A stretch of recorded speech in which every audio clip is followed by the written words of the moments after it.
the saddest part of CinemaCon. The most disappointing part of CinemaCon. And by the way, we're not the only ones saying it. As we walked out of the theater, everyone was saying that was kind of underwhelming. They didn't do they did no like big spectacle. They came out and showed trailers. No Star Wars mentioned. We'll talk about Marvel stuff first. And we'll talk about other things. Star Wars absent. That says something. But we did get, I'm going to put myself full screen for a moment. We did get a look at the Thunderbolts. And they gave us these boxes which had popcorn in it. Thunderbolt cereal box. So there you go. There's a puzzle on the back, Alan. Yeah. You finish it. Breakfast of Heroes. Okay. Let's talk about Thunderbolts. We saw the teaser. We saw a scene from the movie. I'll quickly set it up. The Thunderbolts in a van crash through the build sort of lobby of a building. A bunch of guys in black with guns are coming out, going after them. And suddenly the fight stops when Julia Louis-Dreyfus's character says, guys, the doors were unlocked. Come on up. And they're basically there to arrest her. And there's a scene. Her character, Elaine from Seinfeld, or what's her name from Veep, Selena Gomez from Veep, is weightless. I think she is miscast. Olivia Colman would have been better. But she's completely miscast. No gravitas whatsoever. And the scene kind of was a nothing burger. Like, I don't know. No one reacted. It was like it was like a golf clap at the end. And they did this thing where they had the Thunderbolts come on stage. I've got the video I shot of it. I'll show it to you. The Thunderbolts come on stage and there's a thing like, oh, I'm doing so bad in Vegas. So they walked through the crowd and came up on stage. I'll share it here. Get to the stage and promote our movement. Gotta stop. Ladies and gentlemen, please welcome your Thunderbolts, Lawrence Pugh, David Harbour, Julia Louis-Dreyfus, Hannah John Kamen, and Wyatt Russell. Lawrence Pugh looks good. Yeah. He looks good. I'm not going to lie. That script could be shorter, though. Hey, everybody. What's up? Sorry we're a little late getting up here.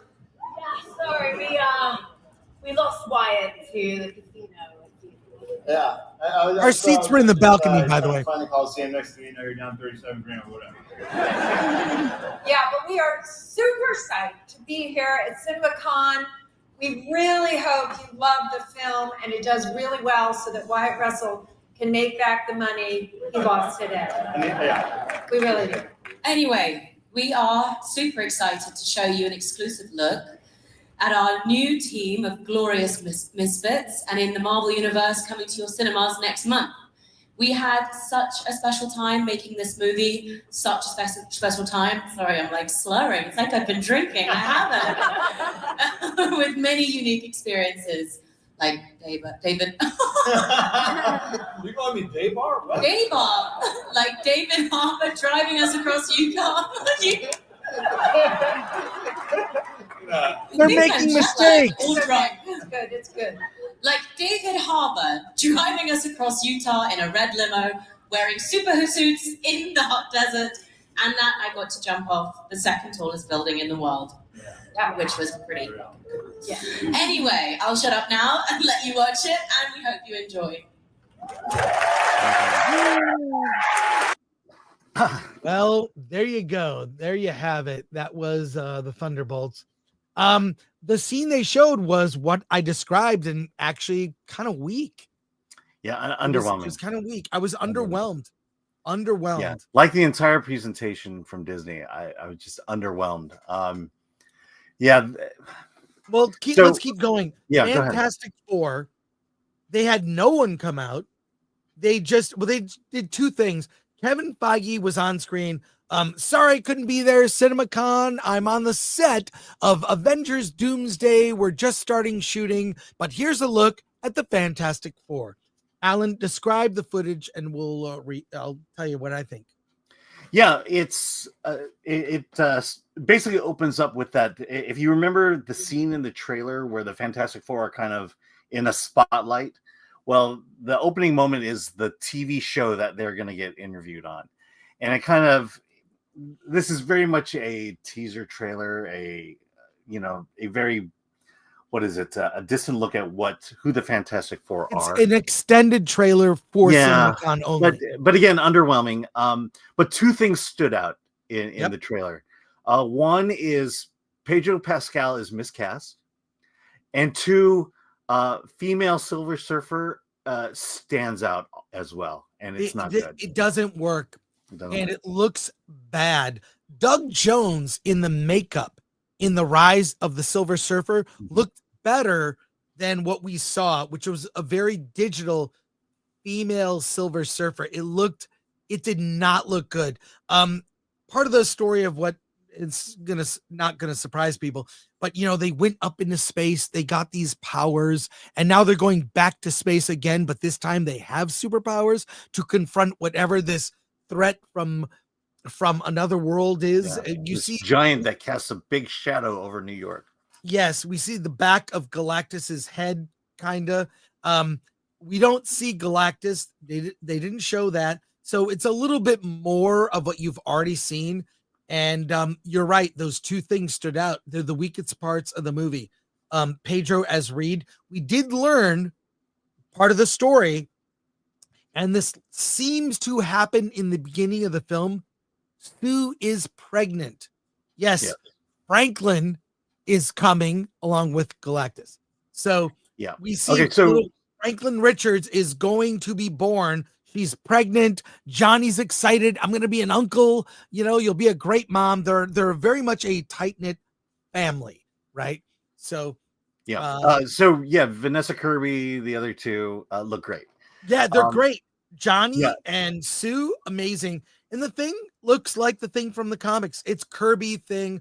I'm very happy. Pedro just is. Yeah, let me tell you why Pedro doesn't look good. He's mopey Reed Richards. He's just he has his whole attitude of world's coming to an end, and I guess we'll do it. It's like he exudes so much lack of self-confidence that it's hard to believe this guy is the leader of the Fantastic Four. Yeah. We saw 2 quick clips of female Silver Surfer. It just looks weird. Shots. It just looks wrong. It doesn't. It's oh god. People have been saying this isn't going to work. They're right. They're right. Yeah. But yeah, like I said, apart from those 2 things, it looks interesting. It looks like it could work. I don't know what I saw though. It makes me kind of bummed out.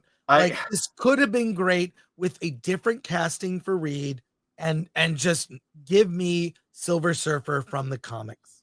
Yeah, you know what it is? It's that moment at Comic-Con where Pedro is kind of like grabbing Vanessa Kirby's hand. Yeah, I feel like that's the energy he brings to Reed Richards. Yeah, to be fair, it's Vanessa Kirby. So, yeah. So, Marvel underwhelming, and no other announcements, no other Avengers Doomsday, FF Thunderbolts. There you go. Yeah, the only thing he did confirm is that the chairs, there's more names to be. He did say this. He said, "We've revealed some of the cast, but not all of the cast." So I think Hugh Jackman is in it. One thing no one will be talking about is Freakier Friday. Isn't that right, Alan? We're not the audience. We're just not the audience for this. With your upcoming Vanguard Award, Lindsay Lohan and Jamie Lee Curtis, who had a costume change. Thank you so much.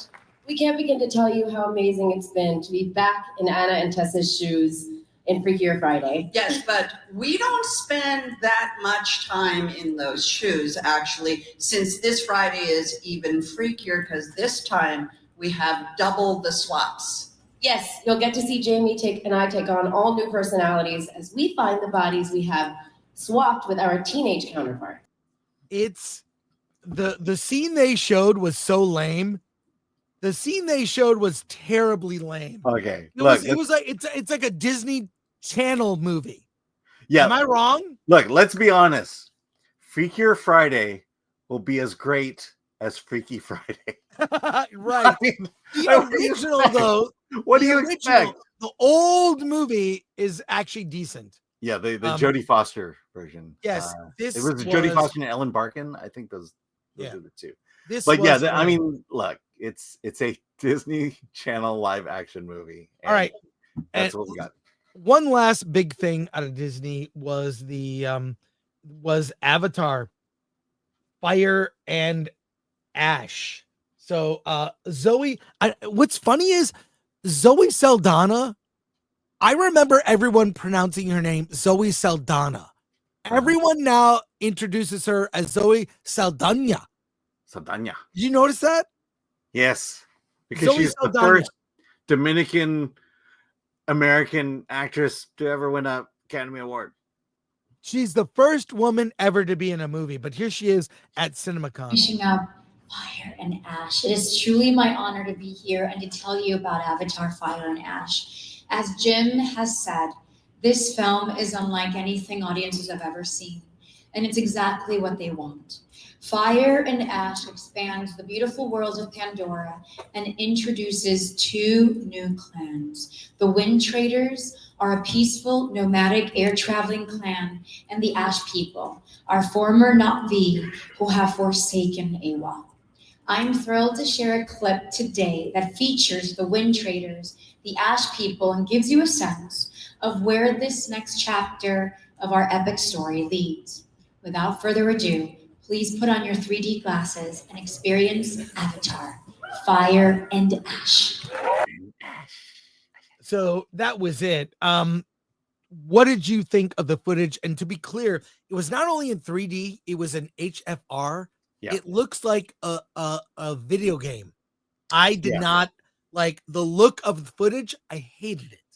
But it's this action, a montage of action with these they look like they're flying on whales mixed with jellyfish. Yeah. Like, and they're using them like air balloons, like, and so they're on that and then fighting the Ash people that are evil, and they're evil because they have red on them and they're fighting. So well, I mean, Jake Sully and his family are kind of caught between these warring tribes.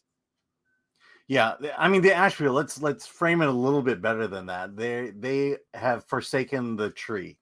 Yeah, so they have disconnected themselves off from they are godless. They are godless. They're the atheists or the agnostics. Let's put it that way. They believe in the tree, but they don't subscribe to the tree's philosophy. But quite frankly, I'm pretty interested in this movie. I am unabashedly. I like the Avatar movies. I don't collect anything. No toys, no books. I like the experience of those movies. It's like going on vacation. I love seeing it at Dolby Cinema, 3D glasses, lean back. It's like being on the beach. It's a movie going event. Yeah, and they're just fun, but you know what happens after? You don't really talk about the movie because there's not much to discuss, but I'll be there 3 hours, 4 hours. I'm sorry I'm in. I don't like HFR. It looks like crap. Yeah. I was pretty impressed with Way of Water. I'd seen the original one a couple months before Way of Water came out. And I think the biggest thing about Way of Water, and I remember talking about it, was the idea that finally a movie is bringing family back. And I think that's just going to continue here to just tell the story of the Sully family. And I, based on what I saw, it's all emotional, but I'm looking forward to Fire and Ash.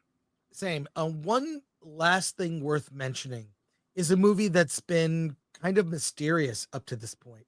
Mm-hmm. It's a film called Elio, with a little kid who loves aliens and outer space. He wants to be abducted by aliens. Yeah.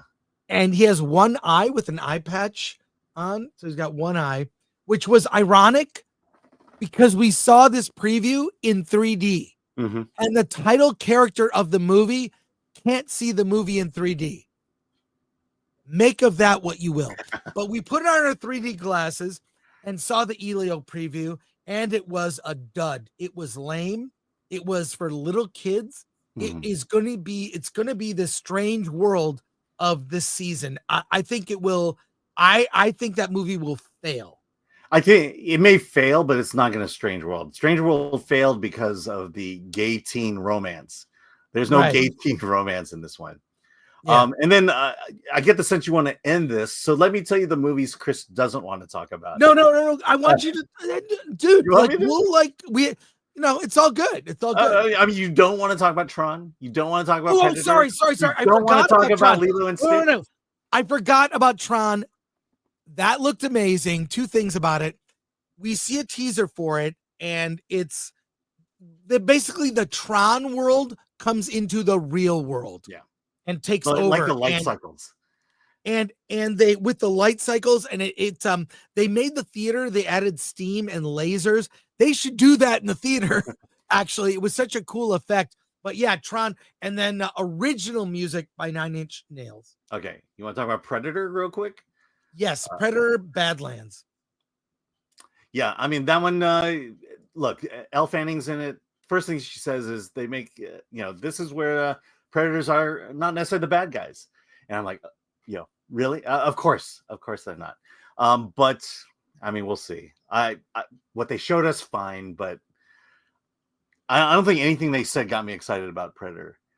And then the other thing we didn't talk about was Deliver Me from Nowhere, the Bruce Springsteen story. It's Alan. I'm sorry. I know. Who cares? I can't. Sorry, my apologies, Alan. Could you repeat that? I'm so sorry. Oh no, Deliver Me from Nowhere, the Bruce Springsteen story. I mean, it's we just had Bob Dylan. It was fine. I really like that movie, and now you're gonna foist Bruce Springsteen on me this year. Ellie McKay is a James L. Brooks movie. It looks woke. Let's just put it that way. And I think that was it. Amateur was the only other thing.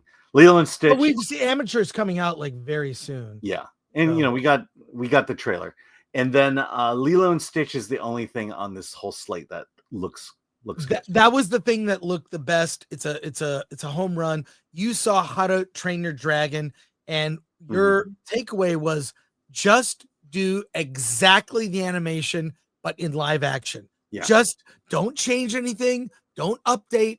Don't race swap or gender swap. Just do the cartoon live. And Lilo and Stitch looks like the cartoon live. Yeah, we saw a full scene, and it is shot for shot from the animated series. And the girl who plays Lilo is growing on me. She is of her age. I mean, she's not a great actress. She's just a kid. And that movie, I think, will do incredibly well. It will cover the losses of all the other movies we just talked about. Yeah. Well, Snow White, I mean, God, I mean, they could have made a joke about Snow White bombing, but they said nothing. But overall, Disney's presentation was, I thought, weak. Yeah, it was underwhelming. We walked out excited from most of the other panels. No one walked out excited from the Disney panel.